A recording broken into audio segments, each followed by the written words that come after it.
Hey guys, this is Galen for CardRunners.com, and I finally have for you a long overdue two-part series. We're going to be playing 100 PLO on stars, and before we get too far into the video, I want to discuss a couple of soft skill points that I have mentioned before, but we're just going to go over them one more time.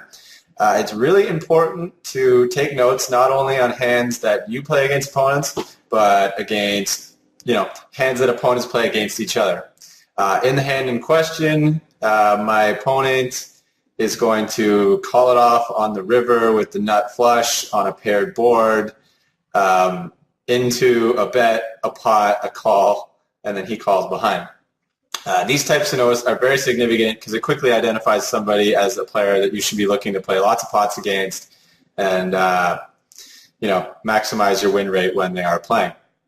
So something I have taken to doing in the past, I would have actually typed out how the hand went out, but I felt like that takes too much time. I started actually just copy and pasting the actual hand history into people's notes, and then as my notes get more and more extensive, I can short form them on my own time later on.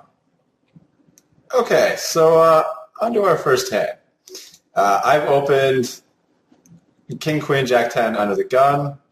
I've been messing around with my bet sizing lately, and for now I've been potting under the gun and then going 3x from under the gun 1 and 2.5 and then 2.5 on the button and then potting from the small blind. I don't think that's necessarily the best approach, but it is a pretty solid default. I think you're much better off to situationally adjust your bet sizing depending on who's on the table and who's in the blinds to maximize the times you want to see a hand multi-way and minimize the times that you're going to be playing a small pot with a hand out of position. But anyways, for argument's sake, we potted under the gun, got 3-bet by the guy that we just identified as bad, and in a moment you're going to see me quickly tag him as red, and we're going to play a 4-way pot to the flop.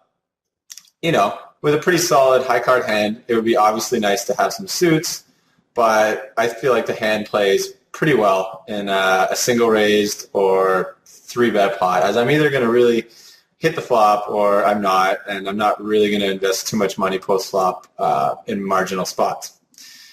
So we call and gin, fantastic news for us, and now the idea is to decide how are we going to approach this pot. Well, you obviously wait to see what the guy in front of you does, and since this is a 4-way pot, there are a lot more things to consider than if it was just a heads-up pot. What I have to decide right now is, am I more likely to get money in by leading this board or by checking this board? Well, with the fish to my left, sorry if someone watching this is actually this guy, but today you were not playing very well, and if you're watching this, hopefully you'll improve in the future. But anyways, this guy had just played a pot where he'd stacked off with the nut flush on a paired board on the river in the note you just saw. So with a guy like that in the pot, I think check is your absolute best bet, as he's likely to put money in the pot with whatever hand he has, whether it be the nuts, an actual 2-pair set hand, or something stupid like 10-10 blockers, Jack-Jack blockers, and a 4-way pot. I want to give him a chance to bet, and I also want to give my opponent on the button a chance to bet when it gets checked through. Because if he's sitting here with a set, it's very unlikely that he's going to check it down. And if he's sitting with 2-pair, again, not likely he's going to check it down.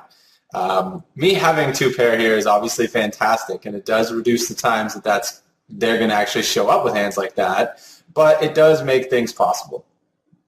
So for all those reasons, I think checking here and getting my fish opponent to bet is the best course of action, as since everyone on the table has just seen him stack off in such magnificent fashion, I'm going to get action from all sorts of hands that are trying to get action from the bad player on the table.